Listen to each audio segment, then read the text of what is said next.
इस कहानी के लेखक हैं संजय कामले। अन्ना, शायद आपको नींद आ रही है। जरूर कुछ वहम हुआ है आपको। कुछ देर आराम कर लीजिए। आखिर वो क्या था? सुनील ट्रक के पीछे खड़ा रहा। सखाराम ने एक नजर नीचे सड़क की ओर देखा। जिस कच्ची सड़क से ट्रक गुजरा था, उस सड़क पर मोबाइल की टॉर्च की रोशनी डालकर चलने लगा। पूरा इलाका एकदम सुनसान, डरावना लग रहा था।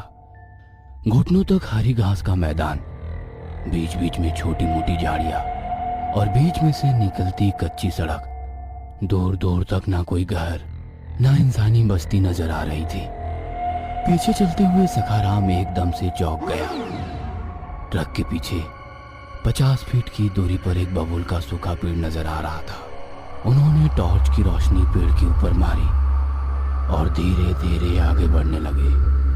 उस पेड़ में कुछ तो अजीब सा था, जिसने सखाराम का ध्यान अपनी तरफ आकर्षित किया।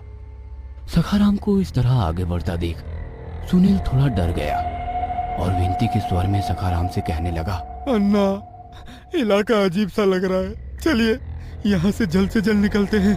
अनजाने इलाके में रुकना खतरनाक हो सकता है। सखाराम ने सुनील की बातों को पूरी तरह से नजरअंदाज कर दिया।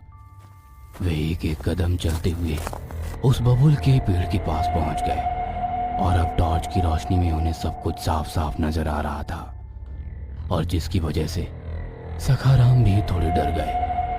बबूल के पेड़ की टहनियों से कहीं काली गुड़िया लटक रही थी। छोटी मोटी गुड़ियों को किसी ने पेड़ पर टांगा था। सखाराम दोबारा से देखने लगा। उसमें से एक गुड़िया काफी अजीब सी लग रही थी। पेड़ की एक टहनी से लटकी काली गुड़िया की आंखें इंसानों की आंखों जैसी जीवित लग रही थी।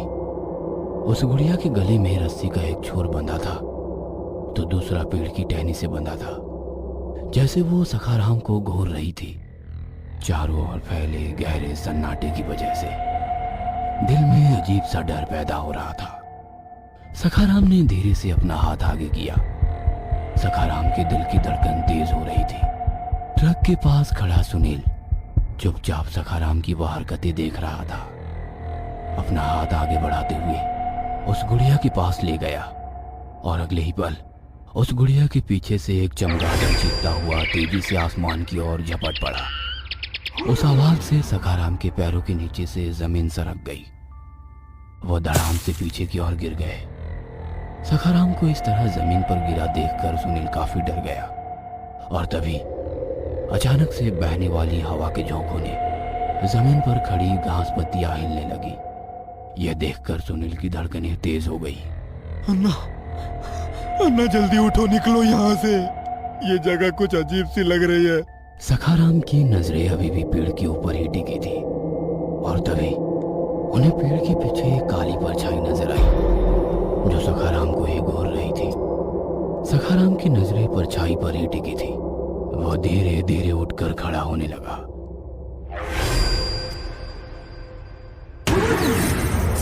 पलक झपकते ही वो परछाई पेड़ के नीचे से दौड़ते हुए सखाराम के ऊपर झपट पड़ी। अन्ना, मैं आपके हाथ जोड़ता हूँ, जल्दी चलो यहाँ से। सुनील की ये बातें सुनकर बिना वक्त गवाए सखाराम भी दौड़ता हुआ ट्रक के पास आ गया। सुनील, जल्दी से ट्रक में बैठो, कहते हुए सखाराम ड्राइवर सीट की तरफ चलने लगा, तो ट्रक की दूसरी ओर से सुनील ट्रक के अंदर आकर बैठ गया। दोबारा से सखाराम ने उस पेड़ की तरफ देखा। लग रहा था जैसे काले अंधेरे में खड़े उस पेड़ के पीछे कोई उनको झांक रहा है। सखाराम ड्राइवर सीट पर बैठ गया और चाबी घुमाई, पर स्टार्ट ही नहीं हो रहा था। ये क्या मुसीबत है? सखाराम के डरे सहमे चेहरे की तरफ देखते हुए सुनील ने पूछा, अन्ना, अब क्या हुआ? जल्दी निकलो यहाँ से। आवाज मत करो। सखाराम ने सुनील को चुप रहने के लिए कहा और धीरे से ट्रक की खिड़की से झांककर पीछे की ओर देखा, और उनकी आंखें फटी की फटी रह गई। पीछे का नजारा देखकर सखाराम अंदर से दहल गए। डर उनके दिमाग पर इस तरह हावी हो गया था जैसे वो जोर जोर से चीखना चाहते हो। कुछ ही सेकंड में उनके माथे पर पसीना आ गया। लगातार चाबी घुमाकर ट्रक का इंजन स्टार्ट करने की कोशिश कर रहे थे। सखाराम की हालत देखकर सुनील के दिल की धड़कनें बढ़ गई। अन्ना क्या हुआ? आप इतना डरे हुए क्यों हो? अन्ना मुझे बताओ क्या हुआ है? पर सखाराम कुछ भी बताने के क्या, कहने की भी हालत में नहीं था। सखाराम की नजरें ट्रक के पीछे ही गड़ी हुई थी। ट्रक के पीछे अंधेरे में कोई रेंगता हुआ नजर आ रहा था। सिर्फ इतना ही नहीं, ट्रक के पीछे जो भी था लग रहा था जैसे वो एक ही झटके में खड़ा हो रहा था। अगले ही पल जमीन पर गिरकर अपने हाथ पैर पटकता और जमीन पर अपना सर जोर जोर से मारता, फिर अभी एकदम खड़ा हो जाता था। उसकी हरकतों की वजह से जैसे धुएं का एक गुब्बार उस जगह बन गया था। अब वो जो कोई भी था वो शांति से खड़ा हो गया। सखाराम की तरफ पीठ करके वो दूसरी तरफ देख रहा था। कुछ सेकंड एक गहरा सन्नाटा छाया रहा। सखाराम ने दोबारा चाबी घुमाकर इंजन स्टार्ट किया।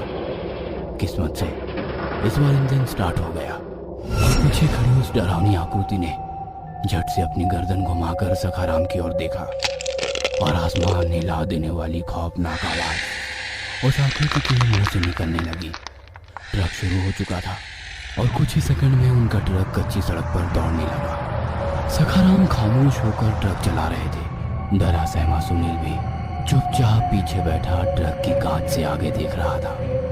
देखते ही देखते ट्रक ने काफी तेज रफ्तार पकड़ ली। सड़क पर नजरें जमाते हुए सखाराम ने सुनील से कहा, किसी भगवान पर यकीन करते हो? मतलब जिस भी भगवान की पूजा करते हो, जिस भी भगवान पर यकीन रखते हो, उसकी प्रार्थना करो। अन्ना, अब तो हम काफी दूर आ गए हैं, अब कैसा डर? सुनील, हम दूर आ गए हैं लेकिन उसके इलाके से बाहर नहीं आए हैं। शैतानी शक्ति अभी भी हमारे आसपास है। जब तक हम उसके इलाके से बाहर नहीं निकलते हमारी जान बचना मुश्किल है। कभी भी हम पर झपट सकती है। सखाराम की बातें सुनकर सुनील पूरी तरह से सिकुड़कर पीछे कोने में बैठ गया। ट्रक ने और रफ्तार पकड़ ली थी। ट्रक के पहिए से निकली धुएं की गुब्बार ने पूरी तरह से सड़क को धुंधला कर दिया था। धड़कनें बढ़ गई थी। दोनों का भी गला सूख गया था। सामने वाली कांच के पास रखी बोतल उठाकर सखाराम ने थोड़ा पानी पी लिया और बोतल साइड में रख दी। सुनील का भी गला सूख गया था। उसने बोतल उठाने की कोशिश की कि तभी बोतल नीचे गिर गई। बोतल उठाने के लिए वो नीचे झुका ही था कि तभी गाड़ी ने किसी चीज को जोरदार टक्कर मारी। यह देखकर सुनील काफी डर गया और सखाराम की तरफ देखकर बोलने लगा, अन्ना, ट्रक के सामने कोई आया था क्या? बोलो ना, आपने किसी को ट्रक से कुचला है क्या? अन्ना, मुझे बहुत डर लग रहा है। अन्ना, कुछ तो बोलिए। कुछ नहीं हुआ, तू चुपचाप अपनी जगह पर बैठ। कुछ तो हुआ है। आपके चेहरे से साफ साफ लग रहा है आपने किसी को टक्कर मारी है। क्या हुआ है बोलिए ना, मुझे बहुत डर लग रहा है। बोला ना चुप बैठ, वरना तेरे कान के नीचे झापड़ लगाऊंगा। इतना कहकर वो सुनील की तरफ पीछे मुड़ा और ट्रक एक जगह रुक गया। सब कुछ जैसे शांत हो गया, पर सड़क पर उठने वाले धूल के गुब्बार के बीच ट्रक पूरी तरह से गायब ही हो गया। सुबह होने को थी पर सूरज अभी निकला नहीं था। ट्रक की ड्राइविंग सीट पर बेहोशी की हालत में पड़े सखाराम को थोड़ा होश आया। मतलब किसी ने मुंह पर पानी मारकर जैसे उसे उठाया था। उसका ट्रक सड़क को छोड़कर एक वीरान सी घास के मैदान पर खड़ा था। सखाराम ट्रक से नीचे उतरा। लोगों की काफी भीड़ जमा हो गई थी। तभी उसका ध्यान एक पेड़ की टहनी पर गया और झट से उसे रात की वो घटना याद आ गई। वह वही बबूल का पेड़ था जिसके ऊपर कई डरावनी गुड़िया लटकी हुई थी, पर अब उस पेड़ पर एक भी गुड़िया नहीं थी। तभी जमीन पर उसे कुछ दिखाई दिया। धूल मिट्टी से लथपथ कीचड़ बनी एक लाश जमीन पर पड़ी थी और वो जमीन पर गिर पड़ा। एम्बुलेंस के सायरन की आवाज धीरे धीरे उसके कानों में गूंजने लगी और रात का वह मंजर उसके नजर के सामने आ गया। अन्ना, कुछ तो हुआ है। आपके चेहरे से साफ साफ लग रहा है आपने किसी को टक्कर मारी है। क्या हुआ है बोलिए ना, मुझे बहुत डर लग रहा है।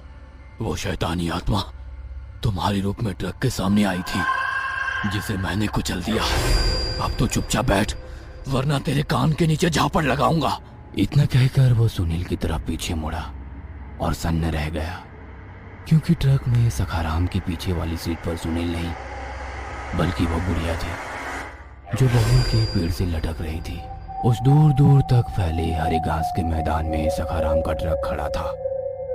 ट्रक एक ही जगह कहीं चक्कर लगा चुका था। उस वजह से जमीन पर बड़ा सा रिंगन यानी चक्र बन चुका था। एक सखाराम को लेकर एम्बुलेंस उस जगह से दूर जाने लगी। तभी भीड़ में से कोई बोला, ये ट्रक ड्राइवर कल रात मौत के चक्रव्यूह में फंसा था, पर इसकी जगह मौत ने इसके साथी को चुना। पता नहीं अगला शिकार कौन होगा।